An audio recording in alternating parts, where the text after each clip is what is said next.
This is Professor Gavor. On Chapter 3, we're talking about linking IT to business metrics. This is a topic of great fascination and interest to me because my background in total quality management and business process improvement, quality improvement, uh, metrics is a huge part of that. And having the right metrics is critically important. And having a good ERP system is critical to having the right metrics in various parts of the business because all of a sudden all the information is in one unified database or an essentially one unified database, and therefore it's very easy to come up with financial and non-financial measures based on the transaction sets that the ERP system is managing.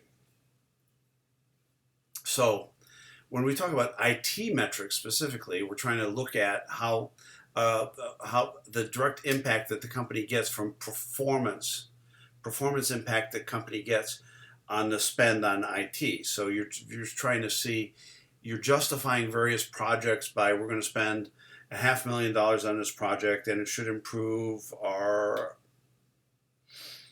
on time and complete deliveries by 20% or 20 points or 10 points or whatever the case may be.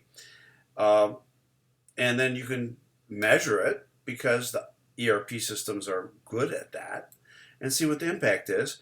And then you can see what that has to do on how much money it has saved you from having to rework orders or have backlogs or whatever the case may be, and see if it actually paid for itself in the time frame allotted. One of the things they talk about is peel the onion. You want to have a hierarchy of metrics, probably at a top level. And if you're meeting your metrics at a top level, you're probably okay with it, and we'll move on to something else. If the metric is not in line with the goals that you have set, then you want to go down that hierarchy. You want to peel the onion and start saying, okay, this didn't work. Why didn't it work? And there's 3 other metrics that support that. Oh, and then we see that it's metric number 2 that was contributing to not meeting our goal. And then you're going to ask questions, what if about that, or why is that the case? So you would keep digging down until you get closer to a root cause, or at least isolate it to an area where you can then put a process improvement team in place and get to the root cause. So you peel the onion, you put the onion back together again. Having a hierarchy of metrics that you can rely on is kind of important. One of the key attributes of ERP systems like SAP and Oracle is that you want the system to do the heavy lifting, so to speak. In any transactional space, in any activity that the system is controlling, you want transactions to flow through that system unimpeded. And you want the human beings to be involved in exception management only. So already you have a natural quality metric in anything that you implement in how often did the system requirements go through. Out of all the transactions, how many went through without being touched by humans? How many required human intervention of some sort? So you basically have a percent defective. A defective transaction is one that requires a human being to step in and sort it out and fix it and do whatever is necessary to get the transaction through. So every transaction set that an ERP system might manage has an inherent natural quality metric to it. Not all ERP systems can measure that, however. So measurement counts. So what a company measures, the way it measures it influences the mindset of the managers and the way people behave. Not only what the company measures, it's how you incentivize those measurements with performance objectives and bonuses based on that really influences the mindsets of managers and the way people behave. It's not just what you measure, but what you measure, what you track, and what you base people's promotions and compensation on. That affects the way the people behave and the mindsets of managers.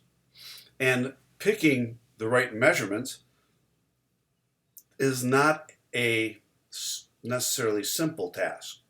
If you listen to some of the great quality gurus of all time, the single most important part of any quality improvement or process improvement project is picking the right metric or metrics.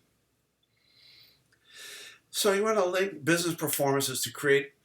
You have to have an environment where everyone understands what measures are important to the business and are accountable for them. So you have to have incentives based behind it.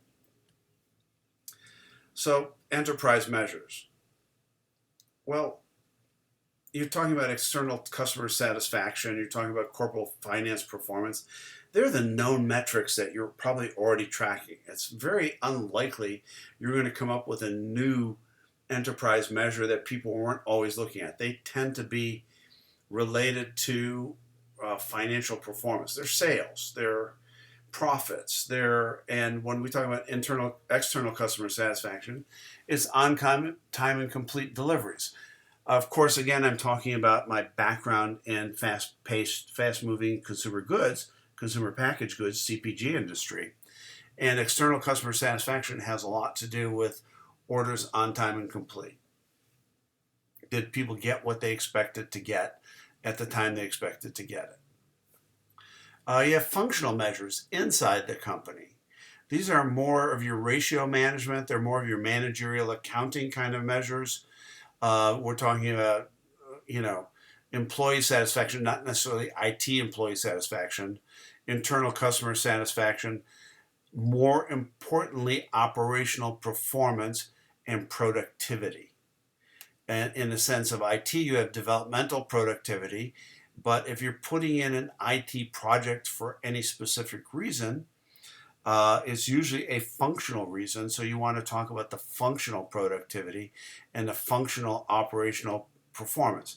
Most companies, and we've talked about the parallel to the capital budget process, when you get an IT project approved, you have to justify it by what metrics are we going to judge the value of this project. Well, even if it doesn't move the project, if the movement of that metric is not enough to pay for the project, it probably won't get approved. So whatever measure that you justified the project on is the primary measure you're going to probably have to track. So, but then even when you're doing the project, most project management is involved in getting things done on budget, on time, and meeting all the technical specifications. That's called the project management triangle. And oftentimes you've got to know what you're able to compromise and what is written in stone of those three things. The three things are the technical specifications, the budget, and the time frame in which the project has to get done. Many companies say if it's going to cost $1 million, it better cost $1 million or less. Any penny over that, we have trouble. So if the project has issues, you can't trade off the budget to fix it. You have to trade off either the time frame in which it gets completed, or you have to not include all the technical specifications that you originally set out to do to accomplish the mission. So you have to have project management measures in place as you do this. I don't think you can ever discuss in any undergraduate or graduate course on metrics when you have a chapter or session on metrics without talking about the balanced scorecard. I'll put the balanced scorecard paper in for you to review, the original paper from the 1990s in Harvard Business Review. But it really talks about, if you look at it, you want to have a variety of financial, customer, internal business process, and learning and growth measures. And basically, you want a dashboard of measurements. There was a time before computer systems became as prevalent and as widespread as they are, so maybe as late as the 70s and early 80s, were the only measures that we were really tracking at a corporate level, for the most part, were the financial measures. Sales, profits, margins, anything that you can think of, sales, and some internally people would look at managerial accounting measures like inventory as a percent of sales, uh, cash, all of those kinds of things. And they weren't looking at non-financial measures so much because they were just, frankly, harder to measure. Now that you have all the data in one place, it's easier to get. So most managers that operate in a well-established ERP environment usually have a dashboard of metrics that they look at. A typical executive will come in the morning, fire up his computer, and have an email or be able to access a dashboard that says how were sales yesterday, here's where we were lagging, and it already organizes all the things they need to look at and highlights the things that might need their attention and where they might ask further questions to learn more. So this idea of a scorecard or a balanced scorecard or what we call a dashboard is important to be able to generate, and ERP systems allow that to happen. So here's some of the things you want to link with some IT measures. Shareholder value, that's pretty late in the game kind of measure. Expense management, sure. Customer client focus, customer loyalty, how do you measure customer loyalty? Repeat customers and growth in what they buy over time, sure. Customer centric, effectiveness and efficiency of business. I think this slide is probably one we could have skipped because it's not very specific. A modified scorecard. So if you're designing a metrics for IT, 5 key metrics that are linked to a company's vision statement, complemented by IT-specific metrics. You could do that. Our results are communicated on a quarterly basis. This approach orients employees to the company's vision and mission. Okay, it's hard to argue with that. Customer loyalty index. Percent of customers who said they were satisfied with the company and would recommend it to others. Well, oh, wonderful. But how many people actually respond to surveys anymore? Surveys are getting harder and harder to achieve, only easier and easier to give, but people just don't have the time and don't care to even fill them out. They care to fill them out if the experience was exceptional, and they care to fill them out if the experience was dismal. The in-between customers don't care. Associate loyalty index. How do your employees feel? You probably have a better chance of getting that filled out, especially if you offer people a free lunch in the cafeteria. Revenue growth, operating margin, return on capital employed. Excellent measures. And these are the kinds of things that if we're having IT projects follow a parallel process or parallel budgeting process to capital expenditures, these are the kinds of things that really get people's attention and really allow us to decide, yes, we will approve this project because look at the return we're getting on capital employed or return on capital invested, return on capital or return on investment. So that's a good thing to do. Strategic imperative. Some things you just have to do because if you don't do it, other people will do it and eat your lunch later. Maybe you can't even measure it. So the company may have some identified strategic initiatives every year. And some of them IT may help facilitate and enable those strategic imperatives or strategic initiatives, in which case you may have to invest without knowing fully what the IT payback is going to be. But if you have a strategic imperative or a strategic initiative, you should have some idea of why you're doing it, and top management knows, gee whiz, I don't want to spend money on this, but if we don't, it will have a long-term impact in that our competitors will probably steal market share from us. So I guess as an example, if you have a variable pay program, links a percentage of an individual's pay to the business results and overall business unit performance. This has to do with your bonus, basically. And the metrics change. So from this standpoint, if you tie your metrics in with your computer oriented projects, your IT oriented projects, to enable the achievement of a business objective. Like I said, IT for IT's sake is not the way to do it. IT for business value's sake is the way to do it. So you've got to have these things aligned. If you have a big computer project, an IT related project, and you have some metrics, but you don't put any incentive pay for people, they're probably not going to get done. People tend to spend their time and energy where the incentive pay is. So, and here's one way of pushing that down. You have IT variable pay. So you have your bonus of 100%. 40% of it is business results, 60% of it is IT performance, and then you could even put that down further. It could be the same related projects. This is just a way to break it down. I think it's a decent illustration. So again, what is the focus? Overall business performance. That's where you want to focus your efforts. IT enables, enhances that to happen. And if it can happen faster, that's where the payoff has to be for the amount of money you invested in the various IT initiatives that you have. So understanding is a critical success factor. Employees have to understand their objectives and how they tie into company performance. This has nothing to do with just IT.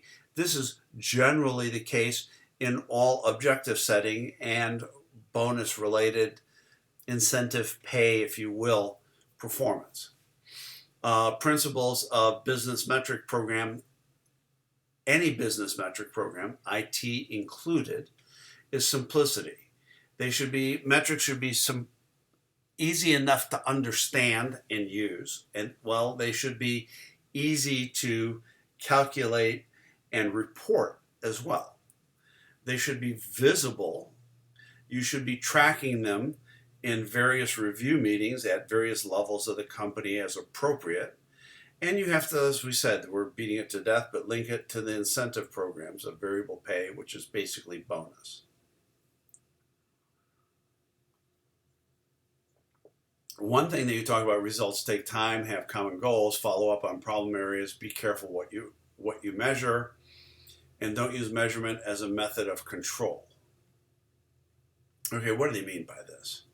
Well, it does take time to get results, but that doesn't mean that you don't press for results.